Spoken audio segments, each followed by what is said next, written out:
우리 지난 주일과 7월 마지막 주일이죠. 그러니까 우리 수련회 하기 전주 벌써 이렇게 됐네요. 우리 말씀을 나눴던 것처럼 이제 사무엘상 13장과 15장을 지나면서 막상 이 왕이 된 사울은 왕이 되기 전에 가졌던 이 겸손한 마음을 잃어버리고 맙니다. 그래서 15장 마지막 절 15장 35절에 보면 주님께서도 사울을 이스라엘의 왕으로 세우신 것을 후회하셨다. 결국 이렇게까지 말씀하고 있는 것입니다.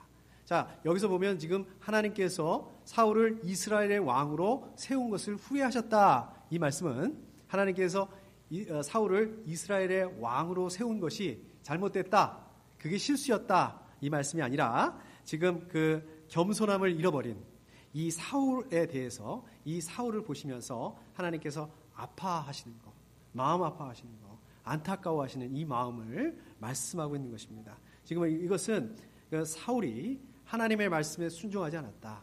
하나님의 말씀에 따르지 않았다. 지금 이 말씀을 하고 있는 것입니다. 자, 그래서 이제 16장으로 이어지는 그 16장으로 가보면은 사무엘도 역시 이 사울 때문에 사울이 하나님의 말씀에 순종하지 않고 하나님의 말씀에 따르지 않는 것 때문에 괴로워합니다. 마음 아파합니다. 그래서 이제 그러고 있는 사무엘에게 하나님 그렇게 말씀하시죠. 그렇게 더 이상 사울 때문에 괴로워하지 말고 새로운 왕을 세울 준비를 하고 베들레헴으로 가라고 이렇게 말씀하십니다. 거기 그 베들레헴으로 가게 되면 이새라는 사람을 만나게 될 텐데 그 이새라는 사람, 이새의 아들들 중에 하나님께서 새로운 왕이 될 사람을 정해놨다. 이렇게 말씀을 하시는 겁니다. 자, 그런데 한번 생각을 한번 해보십시오. 지금 사울이 버젓이 살아있습니다. 사울이 이스라엘의 왕입니다. 이스라엘의 왕이라는 것은 어떻습니까? 어떤 사람을 살리고 죽일 수 있는 그러한 그 막강한 권한을 가지고 있는 거예요. 권력을 가지고 있는 것입니다. 자, 그런데 아무리 하나님의 말씀이라고 하지만은 사무엘이 이렇게 베들레헴으로 가서 새로운 왕을 사울이 있는데 새로운 왕을 세우려고 하면 사울이 그냥 놔두겠습니까? 아무리 사무엘이라고 한다 하더라도 이거는 반역행위잖아요. 그러니까 이제 사무엘이 하나님에게 만약에 자기가 그렇게 한다고 한다면 그리고 이 사실을 사울이 안다면 사울이 자기를 죽이려고 할 것이다. 지금 이렇게 그 말씀을 하죠. 자, 그러니까 하나님께서 사무엘에게 방법을 한 가지 말씀해 주세요. 자, 베들레헴으로 가서 거기서 제사를 드리러 왔다. 이렇게 얘기를 해라. 그리고 그 제사의 자리에 이새와 이새의 아들들을 이제 초청을 해라. 이렇게 말씀하시는 겁니다. 그 다음에 그렇게 하면 하나님께서 그 이새의 아들들 중에서 한 사람을 이야기할 텐데 말씀하실 텐데 그 사람에게 기름을 부어서 새로운 이스라엘의 왕으로 세워라. 이렇게 말씀을 하십니다. 자, 그래서 이제 사무엘이 하나님의 말씀에 순종해서 베들레헴으로 갑니다. 베들레헴으로 도착을 했습니다. 자, 그랬더니 이제 장로들이 사무엘을 맞으러 나오는데 떨면서 나옵니다. 떨면서 나와서 이렇게 얘기합니다. 좋은 일로 오시는 겁니까? 이렇게 묻습니다. 자, 왜 이렇게 물어볼까요? 지금 사무엘이 누구입니까? 사무엘이 사울을 왕으로 세운 사람이에요. 쉽게 말하면 요즘 말로 말하면 킹메이커입니다. 자, 그런데 지금 하나님께서 사울 대신에 새로운 왕을 세우려고 하셨다는 이 사실을 이 사람들도 지금 알고 있는 것입니다. 소문이 빨라요. 그래서 이 사람들도 벌써 이것을 알고 있기 때문에 지금 그것을 두려워해서 이렇게 말하고 있는 것입니다. 그러나 어떻습니까? 아직도 사울이 왕이에요. 사울이 왕인데 이 사무엘이 베들레헴에서 자기네 동네에서 새로운 왕을 세우려고 한다는 것을 이거를 알게 된다면 사울이 가만히 있겠냐는 거예요. 베들레헴 사람 전체한테 이 사람들을 전체 미워하고 이 사람들 다 이렇게 죽이려고 하지 그러지 않겠냐는 거 아니겠습니까? 지금 이런 거죠. 그래서 두려워서 떨고 있는 거죠. 사무엘이 이 장로들을 안심시킵니다. 안심시키고 그 다음에 그 제사를 지내러 왔다라고 얘기를 하고 있고 그 다음에 이새와 이새의 아들들을 이제 제사에 초청합니다. 하나님 말씀대로 이렇게 하죠. 자, 이제 이새하고 이새의 아들들이 사무엘 앞에 오게 됐습니다. 이제 사무엘이 이새의 아들들을 만나게 된 거죠. 근데 그 이새의 아들들 중에서 제일 큰 아들 엘리압이죠. 엘리압을 만납니다. 그래서 사무엘이 이 엘리압을 보는 순간에 와, 저 사람이구나. 하나님이 지금 저 사람을 세우려고 하시는구나. 그냥 느낌이 확 오는 거예요. 확신이 확 오는 거예요. 믿음이 오는 거예요. 그런데 하나님께서 7절에 보니까 이렇게 말씀하십니다. 너는 그의 준수한 겉모습과 큰 키만을 보아서는 안 된다. 그는 내가 세운 사람이 아니다. 이렇게 얘기합니다. 그러니까 이 준수한 겉모습과 큰 키, 이 말씀 뭡니까? 그러니까 사울에게서도 사울 왕을 세울 때도 그 얘기를 말씀하셨는데, 이거는 당시의 문화적인 그런 기준으로 봤을 때 이게 누가 보더라도 엘리압은 왕이 될 만한 사람이다. 이제 이런 의미라는 거죠. 그렇죠? 그러나 하나님은 이 엘리압은, 이새의 큰아들 엘리압은 그 하나님이 새로운 왕으로 세우려는 그 사람이 아니다. 지금 이렇게 얘기하고 있는 것입니다. 그 사람은 겉모습만을 따라 판단하지만 나 주는 중심을 본다. 이 말씀은 사람은 그런 외모라든지 배경이라든지 그 사람의 집안이라든지 또 그 사람의 능력이나 실력 이런 거를 따라서 당시의 그 문화 기준으로 결정을 하지만 하나님은 그렇지 않습니다. 하나님은 어떻다고요? 중심을 보신다. 중심에 뭘 본다는 것입니까? 그 사람의 겸손함, 믿음, 인격, 진실성 이런 것들을 보신다는 말씀이신 거죠. 그런 것들을 보시고 결정하신다는 것이죠. 그래서 하여튼 큰아들은 아니다. 네, 불합격 이렇게 얘기를 합니다. 자, 그래서 이제 두 번째 아들을 보게 되죠. 두 번째 아들 이름이 아비나답입니다. 아비나답을 만났는데도 마찬가지였어요. 하나님이 이 사람도 내가 세운 새로운 왕이 아니다라고 이렇게 하십니다. 세 번째 삼마에게도 그렇게 하십니다. 자, 이런 식으로 해서 7명의 아들을 전부 만났는데 전부 다 하나님이 자꾸 아니다라고 이렇게 퇴짜를 놓으시는 거예요. 쉽게 말하면. 자, 그리고 이제 오늘 말씀으로 연결되는 거죠. 오늘 말씀 이제 11절에 보니까 사무엘이 이새에게 묻죠. 뭐라고 얘기하냐면 아들들이 이게 답니까? 아들들이 다 온 겁니까? 이렇게 말합니다. 아들들이 이게 답니까? 이게 다예요? 더 없습니까? 이제 이렇게 물어보는 거죠. 그랬는데 이새가 뭐라고 대답하냐면 막내가 남아있기는 합니다만 지금 양떼를 치러 나가고 없습니다. 자, 여기 7명 아들 말고도 아들이 많았어요. 7명 아들 말고도 마지막 하나 8째 막내가 있기는 한데 걔는 양을 치러 밖에 나가 있기 때문에 여긴 없다. 이 자리에 없습니다. 걔는 아닐 거예요. 지금 이렇게 얘기를 하는 거죠. 아닐 거라고 얘기를 하는 거죠. 여러분들 그 목자라고 하면 어떤 느낌이 듭니까? 어떤 생각이 드세요? 목자가 뭡니까? 이 짐승을 먹이는 일을 하잖아요. 짐승을 먹이고 키우는 일을 하는데 뭐 지금처럼 이렇게 우리 안에다 가둬놓고 키우는 게 아니라 당시에는 어떻습니까? 이렇게 푸른 들판 가운데서 이렇게 그 방목을 한다고 그러죠. 짐승을 이렇게 풀어놓고 풀을 먹입니다. 그리고 목자는 어때요? 보통 이렇게 누워가지고 이렇게 푸른 하늘을 보면서 흘러가는 구름을 보면서 노래를 부르기도 하고 뭐 피리를 불기도 하고 아니면 뭐 느긋하게 낮잠을 자기도 하고 자 이런 것들을 생각을 하시죠. 그래서 어떻습니까? 우리 목자하면 굉장히 낭만적이다 이렇게 생각하시지 않으세요? 뭐 저는 좀 그랬던 것 같아요. 우리 누가복음에도 보면 어떻습니까? 천사들이 예수님이 태어나셨을 때 천사들이 누구한테 나타나요? 들판에 있는 목자들한테 나타납니다. 목자들한테 나타나서 메시아가 태어났다라고 목자들한테 얘기를 합니다. 그래서 그 목자들이 아기 예수님을 찾아가서 거기서 이제 경배를 하는 이 말씀이 나옵니다. 또 예수님이 어떻습니까?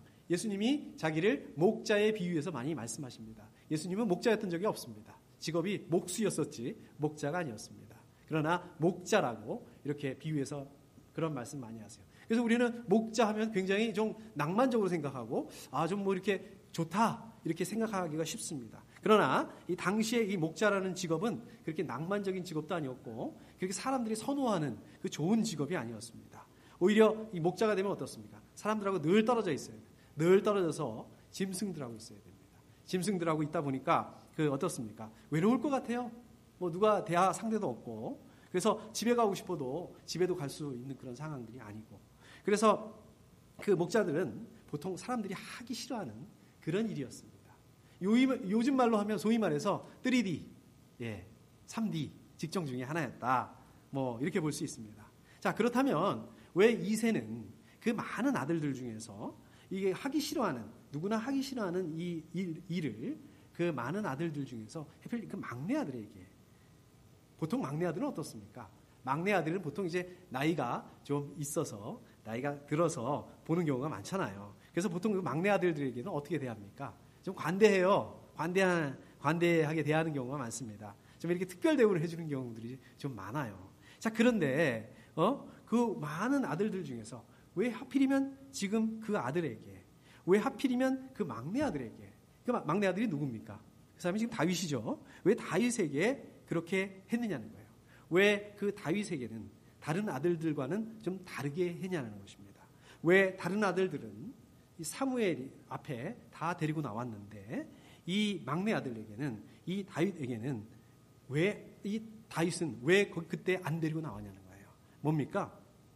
잘 모르겠어요. 그러나 최소한 이 이새는 생각하기에 이 다윗은, 이 사람은, 이 아이는 왕이 될 만한 그런 애가 아니다, 이렇게 생각한 거죠. 지금 하나님께서 7절에서 사람은 겉모습만을 따라 판단하지만 나 주는 중심을 본다. 지금 이 말씀이 바로 이거를 말씀하고 있는 것입니다. 사무엘이 이제 바로 그 말씀의 뜻을 이해를 했어요. 그 의미를 이해를 했어요. 하나님의 말씀에 그 말씀의 의미를 알아들었습니다. 그래서 빨리 사람을 보내서 그 아들을 데리고 오라라고 이렇게 얘기를 합니다. 그래서 부랴부랴 사람을 보내죠. 사람을 보내서 그 막내 아들을 데리고 왔습니다. 자, 12절에 보니까 드디어 이제 다윗이 등장을 합니다. 다윗의 첫 모습에 대해서 이렇게 말씀하고 있습니다.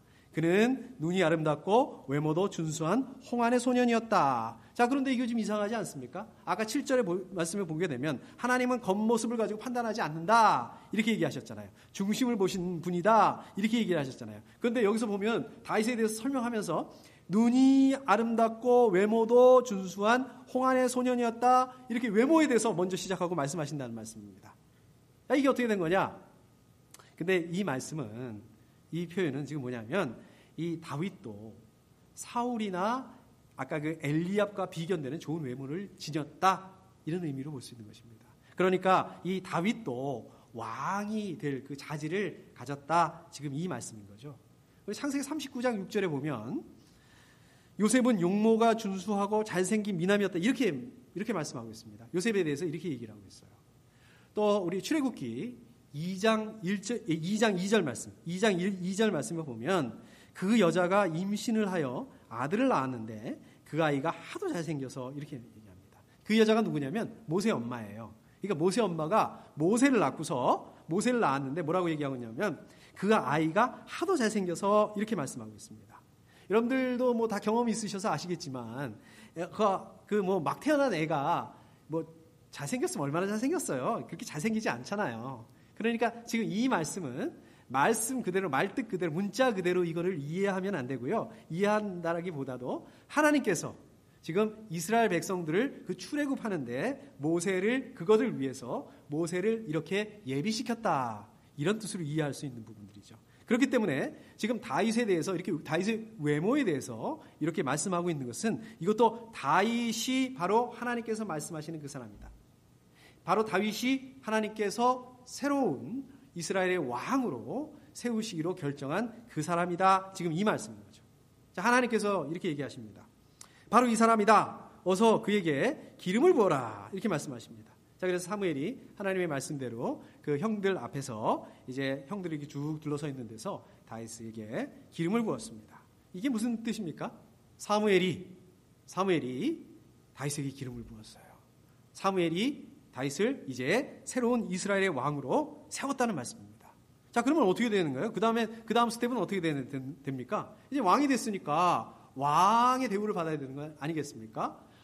예를 들어서 왕궁으로 입성해서 왕궁에 들어가서 살아야 되겠죠? 그리고 지금 그 왕이 있죠? 사울 왕이 있는데, 사울 왕이 잘못해서 지금 하나님께서 이렇게 하는 거니까 사울 왕은 내가 잘못했다, 자기가 잘못을 인정하고 스스로 자기가 그 왕의 자리에서 물러나게 되고, 지금 스토리가 지금 이렇게 돼야 되는 거 아니겠습니까? 그런데 그 다음을 보십시오.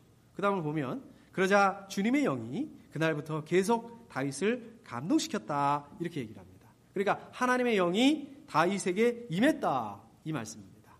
좋아요. 그런데 기껏 이겁니다. 자, 이게 다예요. 그 다음을 보세요.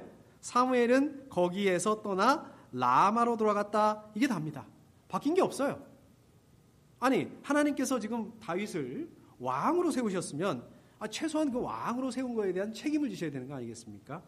왕궁에서 편안하게 살 수 있게 해주신다든지, 그게 안 된다면 나라를 다스릴 수 있는 그 권력을 좀 주신다든지, 좀 군대를 붙여주신다든지, 아니면 지지하는 사람들을 좀 보내주셔야 된다든지, 이렇게 되는 게 아니겠습니까? 지금 이거 보면 말로만 왕으로 이렇게 세우는 게 아니겠습니까? 그냥 기름만 부어주세요. 기름만 부어주시고 그냥 가버려요. 사무엘이 그냥 가버려요. 그러니까 어떻게 됩니까? 다윗이 그냥 아무 일 없었던 것처럼 다시 또 목자가 돼요. 목자가 돼서 목자로 돌아가서 그냥 목자로 삽니다. 바뀐 게 아무것도 없어요. 그냥 다른 사람들이 하기 싫어하는 거 그냥 그걸 해요. 아니죠. 바뀐 부분이 있다고 한다면 오히려 그 뒤쪽에 보면 사무엘이 나중에 그 목숨의 위협을 느낍니다. 사울 때문에 도망자의 삶을 살게 돼요. 오히려 더 나빠졌어요. 하나님의 영이 임했다 이거 말고는 바뀐 게 없습니다. 별로 실속이 없어요. 뭐 왕이 됐다고 해서 실질적으로 도움이 되고 이런 게 하나도 없어요. 여러분 왜 왕이 되느냐는 거예요. 자, 그런데 말씀에서 보면 한 가지 분명하게 바뀐 게 있습니다. 그게 뭡니까? 하나 분명히 바뀐 게 있습니다. 하나님의 영이 사울을 떠나서 이제 다윗에게 임했다 이겁니다. 13절 다시 한번 제가 읽어볼게요. 그러자 주님의 영이 그날부터 계속 다윗을 감동시켰다 이렇게 말씀하고 있습니다. 저희가 같이 읽지 않았지만 14절에 보면 사울에게서는 주님의 영이 떠났고 이렇게 말씀하고 있습니다. 그러니까 하나님의 영이 떠나서 다윗에게, 그 영이 다윗에게 갔다는 얘기입니다. 자, 그렇다면 하나님의 영이 함께한, 이제 새로 함께하게 된 그 다윗, 그리고 이제 하나님의 영이 떠나게 된 이 사울, 이 두 사람에게는 어떤 일이 일어나게 될까요? 어떤 일이 일어났습니까? 자, 우선 쉽게 사울을 먼저 보게 되면 하나님의 영이 떠난 사울은 14절에 보면 이렇게 말씀하겠습니다. 악한 영이 사울을 괴롭혔다 이럽니다. 그러니까 아마 그 악한 영이 사울을 괴롭힐 때마다 사울이 무척 괴로워했던 것 같아요. 그러니까 그 신하들이 보다 못해서 다윗을 추천을 해줘요. 그래서 다윗을 추천을 해서 그 악한 영이 이렇게 괴롭게 할 때마다 다윗이 어떻습니까? 그 수금을 가져와서 수금을 타게 했던 것 같습니다. 23절에 보니까 그때마다 사울에게 내린 악한 영이 떠났고 사울은 제정신이 들었다 이렇게 말씀하고 있습니다.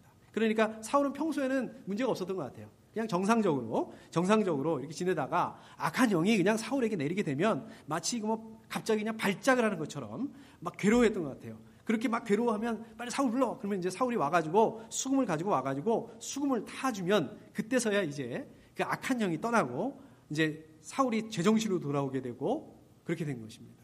그러니까 이 하나님의 영이 다윗에게 임했다. 하나님의 영이 눈에 보이지 않습니다. 하나님의 영이 비록 눈에 보이지는 않지만 이렇게 하나님의 영이 임했기 때문에 악한 영 때문에 괴로워하는 이 사울을 치료해 줄 수 있는 이 능력을 가지게 됐다는 것입니다. 그거 하나를 볼 수가 있습니다. 자, 그런가 하면은 18장, 이 뒤에 있죠. 18장 10절에 보게 되면 또 이런 모습이 나옵니다. 사울의 모습이. 악한 영이 사울에게 덮치자 사울은 궁궐에서 미친 듯이 헛소리를 질렀다. 이렇게 말씀하고 있습니다. 이거는 증상이 좀 아까보다 더 심하죠. 아까는 자기 혼자 이렇게 괴로워했는데 막 이번에는 막 돌아다니면서 그냥 미친 듯이 소리를 지르면서 아마 그랬던 것 같아요. 자, 그러면 오늘 16장하고 그 사이에 무슨 일이 있었느냐? 그 사이에 일이 있었습니다. 큰 일이 있었죠. 어떤 일이 있었습니까? 다윗과 골리앗. 다윗이 골리앗을 이겼습니다. 그리고 그것 때문에, 그 사건 때문에 다윗이 어떻게 됩니까? 그냥 급기야 이스라엘의 영웅이 돼버렸어요. 자기가 원하지 않았는데 영웅이 돼버렸습니다. 그래서 그 골리앗을 물리치고 전장에서 이제 사울과 다윗이 이렇게 군인들이 돌아오게 되는데 사람들이 막 그 환영을 나왔습니다. 그래서 여자들이 춤을 추면서 반깁니다. 노래를 합니다. 뭐라고 합니까? 사울은 수천 명을 죽이고 다윗은 수만 명을 죽였다. 자, 그러니까 이 말을 듣고서 사울이 어떻게 됐어요? 이거 기분이 좀 나쁘네. 언짢아졌습니다. 생각할수록 좀 화가 치밀어 올랐습니다. 그때부터 이 말을 들은 다음부터 어떻게 됩니까? 다윗을 시기하기 시작했고 다윗을 의심하기 시작했고 자, 이렇게 됐습니다. 그리고 바로 그 다음 날 막 이 일이 일어난 거예요. 막 그냥 미친 사람처럼 막 그냥 헛소리를 지르면서 막 돌아다니면서 막 이렇게 된 겁니다. 자, 그러니까 다윗을 불렀겠죠. 여느 날처럼 다윗을 불러서 수금을 타고 그랬습니다. 수금을 타고 있는데 그런데 어떻게 했습니까? 그 순간에 수금을 타고 있는 다윗에게 사울이 어떻게 했습니까? 자기가 들고 있는 창을 던져버린 거예요. 벽에다 박아버리겠다 하면서 던져버렸습니다. 정말 순간적으로 일이 일어난 겁니다. 그때 다윗이 순간적으로 반사신경을 발휘해가지고 창을 피했습니다. 아슬아슬하게 피했습니다. 죽을 뻔한 거예요. 아슬아슬하게 목숨만 건진 것이었습니다. 자, 그런데 이제 끝났는 줄 알았는데 그러고 끝난 게 아니에요. 또 한 번 사울이 창을 들어서 다윗에게 던졌습니다. 자, 이렇게 두 번째 던진 거를 보게 되면 사울이 지금 실수로 던진 게 아니에요. 실수로 창을 다윗에게 던진 게 아닙니다. 이거는 그냥 그 욱하는 마음에서 우발적으로 던진 게 아니라는 거예요. 악한 영으로 괴로워하던 이 사울이 어떻습니까? 이거는 계획적으로, 고의적으로 다윗을 죽이기 위해서 던진 것입니다. 자, 두 번째 던졌을 때 이번에도 다윗은 어떻습니까? 반사신경을 발휘해서 아슬아슬하게 피했습니다. 사울의 창을 피했습니다. 자, 이렇게 되니까 자기가 두 번이나 던졌는데, 창을 던졌는데 사울이 피하게 되니까 이제 사울도 하나님의 영이 자기를 떠나서 다윗에게 함께 하신다는 것을 알게 되었습니다. 자, 그런데 한번 생각을 한번 해보시자고요. 한번 다윗의 입장에서 한번 생각을 해보십시오. 다윗의 입장에 한번 대보세요. 다윗은 어떻습니까? 골리앗을 이겼어요. 아까도 말씀드린 것처럼 이미 자기가 원하지 않았지만 이스라엘의 국가적인 영웅이 되어 있었습니다. 인기가 사울을 넘어섰어요. 그리고 사울은 어떻습니까? 반면에 자기는 뜨는 해고 사울은 지는 해예요. 악한 영에 시달리고 있어요. 이걸 사울이 혼자만 알고 있는 게 아니라 모든 신하들이 알고 있어요. 사울 본인도 알고 있어요. 그리고 무엇보다 어떻습니까? 하나님께서 사무엘을 통해서 다윗에게 왕으로 기름 부으셨어요. 왕으로 세우셨단 말입니다. 그러면 어때요? 내가 만약에 다윗 입장에서 한번 생각해 보십시오. 다윗이라면 그 창을 왜 그렇게 피하고만 있어요? 창을 던졌어? 네가 나한테 창을 던졌어? 너도 한번 맞아봐. 창을 빼가지고 던지면 될 거 아닙니까? 사울에게 그걸 가지고 복수를 하면 될 거 아닙니까? 이거를 기회를 삼아서 어차피 하나님께서 왕으로 세우셨는데 어차피 자기가 왕이 될 건데 이제 어차피 자기가 왕인데 이참에 사울을 제거하고 자기가 왕이 되면 되는 거 아니겠습니까? 다윗이 그렇게 했다고 한다 하더라도 신하들이 그걸 봤다 한다 하더라도 거기서 이의를 제기할 수 있겠습니까? 그렇다고 한다 하더라도 다윗이 그렇게 고공행진을 하고 있는 그 지지도가 백성들에 대한 그 인기가 떨어지겠습니까? 아니 혹시 모르잖아요. 하나님께서 바로 이것을 통해서 이 기회를 통해서 왕으로 세우려고 지금 하지 않았는가 그렇게 생각할 수도 있는 거 아니겠습니까? 그러나 다윗은 어떻게 했습니까? 그렇게 하지 않았습니다. 다윗을 벽에다가 박아버리겠다고 던지는 그 창을 그냥 피했습니다. 그것도 두 번씩이나 그랬습니다. 이게 어떻게 가능할 수 있을까요? 여러분들이라면 그게 가능할 수 있겠습니까? 여러분들이 다윗이라면 그게 가능할 수 있겠습니까? 불가능합니다. 다윗도 불가능합니다. 그러면 다윗이 이거를 어떻게 할 수 있었을까요? 이게 바로 하나님의 영이 다윗에게 임했기 때문에 이렇게 할 수 있었다는 것입니다. 여러분들 그 신약 성경에 보면 우리 사도행전이라는 말씀이 나오죠? 사도행전 굉장히 많이들 좋아하십니다. 왜 그렇습니까? 사도행전은 성령행전이라고 불리는 게 맞습니다. 성령의 초자연적인 역사들을 기록하고 있는 게 바로 사도행전입니다. 자, 그런데 그 사도행전 1장 맨 앞에 보면 그 맨 앞부분에 어떤 부분이 나옵니까? 예수님의 승천하는 장면이 나옵니다. 예수님이 이제 승천하시기 위해서 그 제자들이 모였습니다. 제자들이 예수님한테 물어보죠. 이렇게 물어봅니다. 주님께서 이스라엘에게 나라를 되찾아 주실 때가 바로 지금입니까? 지금 이 무슨 말씀입니까? 예수님께서 그 로마의 식민지로 있는 이스라엘에게 독립을 되찾아 주실 게 할 겁니까? 그게 바로 지금입니까? 이렇게 물어보고 있는 거죠. 왜 이렇게 물어볼까요? 그렇습니다. 이 제자들은 예수님을 메시아라고 인정을 하고 메시아라고 따르긴 따랐지만 정치적인 메시아로 생각하고 따랐던 겁니다. 그런데 어떤 일이 일어났어요? 이 정치적인 메시아가 이 제자들의 그 기대에 부응하지 못하고 그냥 어느 날 갑자기 허무하게 십자가에 죽으셨단 말이에요. 십자가에 그냥 죽으시는 바람에 너무 허무하게 이제 다 끝났구나. 모든 게 다 끝났구나. 이제 제자들이 포기하고 말았단 말입니다. 그런데 어떻게 돼요? 예수님 부활을 해버렸어요. 3일 사이에.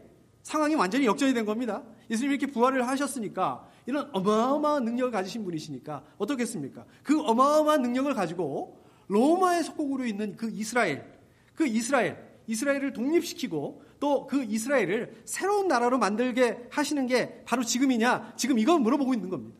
그러니까 지금 이 사람들은 부활하신 예수님을 만났지만 어떻습니까? 부활하신 예수님을 만났음에도 불구하고 자기들의 그 생각을 바꿀 수가 없었던 거예요. 그 생각이 바뀌지가 않았던 거예요. 이게 안 됩니다. 그러나 이 제자들이 어떻습니까? 결국 이 예수님이 정치적인 메시아로 오신 게 아니다. 그 프레임을, 그 생각들을 깨버리죠. 나중에 예수님께서 말씀하시던 그 하나님의 나라가 이런 그 자기들이 생각하는 이런 정치적인 그런 나라를 말하는 게 아니라 그거를 알게 되죠. 예수님께서 우리 사람들을, 우리 인간들을 구원하시기에 오신 구세주, 구원주라는 것들을 이게 알게 되고 이거를 인정하게 됩니다. 그게 언제인가요? 그게 언제입니까? 바로 오순절. 오순절이 돼서 성령 충만함을 경험하게 돼서 알게 됩니다. 제자들에게 하나님의 영이 임하게 되었을 때 이거를 알 수 있게 된 것입니다. 이 프레임이 바뀌게 된, 이 생각이 바뀌게 된, 이 틀이 바뀌게 된 겁니다. 그렇기 때문에 여러분들 성령 충만하면 뭘 생각을 하십니까? 우리가 뭘 느낍니까? 성령 충만, 성령의 능력 하면 뭘 느끼십니까? 방언 이런 거 생각하시잖아요. 그죠? 통변, 그 다음에 신유의 은사 이런 초자연적 능력을 생각하는 것이 생각을 합니다. 저도 그랬어요. 그게 틀린 것은 아닙니다. 그런데요. 이렇습니다. 저는 이 사도행전 1장에 이 나오는 이 제자들을 정말 이해할 수 없었어요. 아니 어떻게 예수님을 3년 동안이나 그 가까운 거리에서 그렇게 따라다니면서 예수님의 말씀을 그렇게 많이 들었는데 예수님께서 그렇게 많이 강조하셨는데 아니 이거를 어떻게 모를 수가 있는가. 그거 좋다 이거예요.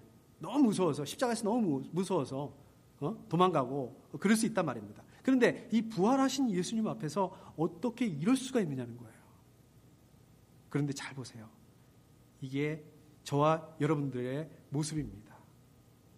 저 여러분들은 어떻습니까? 예수님을 믿으면 우리가 하나님을 믿으면 최소한 이 정도는 해주셔야 돼. 이게 있다라는 거예요. 제가 어렸을 때 저희가 할머니에게 복음을 전한 적이 있어요. 그랬더니 할머니가 그러시더라고요. 야, 예수 믿고 하나님 믿는데 왜 예수 믿는 사람들이 저렇게 몸이 아픈 거니? 오늘 우리도 기도했잖아요. 아니 예수 믿고 하나님 믿는데 왜 그 사람들은 죽는 거니? 제가 그때 어렸을 때 그 얘기를 들었는데 이 대답을 못 하겠더라고요. 왜 제가 대답을 못 했을까요? 왜냐하면 정도의 차이는 있지만 저도 그게 기대감이 있었다는 거예요. 하나님을 믿으면 최소한 이렇게 돼야 되는데 이제 이런 기대감이 있다는 거예요. 우리가 주일날 아침부터 나와서 성경 공부를 하고 우리가 주일날 이렇게 주일 예배를 드리고 그러면 최소한 하나님께서는 나에게 이 정도는 해주셔야 되는 거 아니야? 이런 게 있다라는 거예요. 물론 우리가 그렇게 생각하지 않습니다.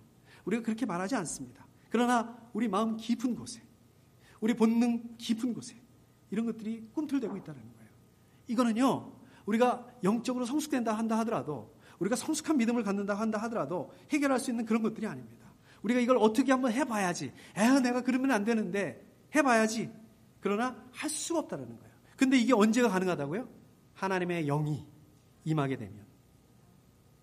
하나님의 영이 임하게 되면 저 여러분들이 그동안 그렇게 하려고 했던 것, 그러나 안 됐던 것들, 이것들을 근본적으로 감당할 수 있는 힘을 가지게 된다는 것입니다. 이게 바로 하나님의 영을 임하게 됩니다. 이게 바로 하나님의 영이 임하게 됐다는 뜻인 것입니다. 오늘 말씀에서 보면 그러자 주님의 영이 그날부터 계속 다윗을 감동시켰다. 이 말씀은 바로 하나님의 영이 임하게 돼서 다윗이 그 능력을 이제 가지게 된 거예요. 하나님의 영이 다윗에게 임했기 때문에 다윗이 그 힘을 가지고 있을 수 있었기 때문에 사울이 자기를 죽이겠다고 던지는 그 창을 다시 뽑아들지 않고 그걸 가지고 복수하지 않고 그냥 그 창을 피할 수만 있었던 것입니다. 바로 그 힘으로, 바로 그 성령의 능력으로 골리앗에게 이렇게 고백을 합니다. 나는 내가 모욕하는 이스라엘 군대의 하나님 곧 만군의 주님의 이름을 의지하고 너에게 나왔다. 이렇게 고백할 수 있는 이 고백이 바로 이 성령의 능력이라는 것입니다. 우리가 생각을 해보면 저 여러분들도 그렇습니다. 아무 이유 없이 하루에도 몇 번씩 시도 때도 없이 그것도 아주 가까운 사람들, 우리 남편, 아내, 우리 아이들, 친구, 심지어는 우리 동역자들, 목장 식구들 여기서부터 막 날라와요. 이 사울의 창이 막 날라와요. 이런 사울의 창을 대할 수가 있습니다. 어떻습니까?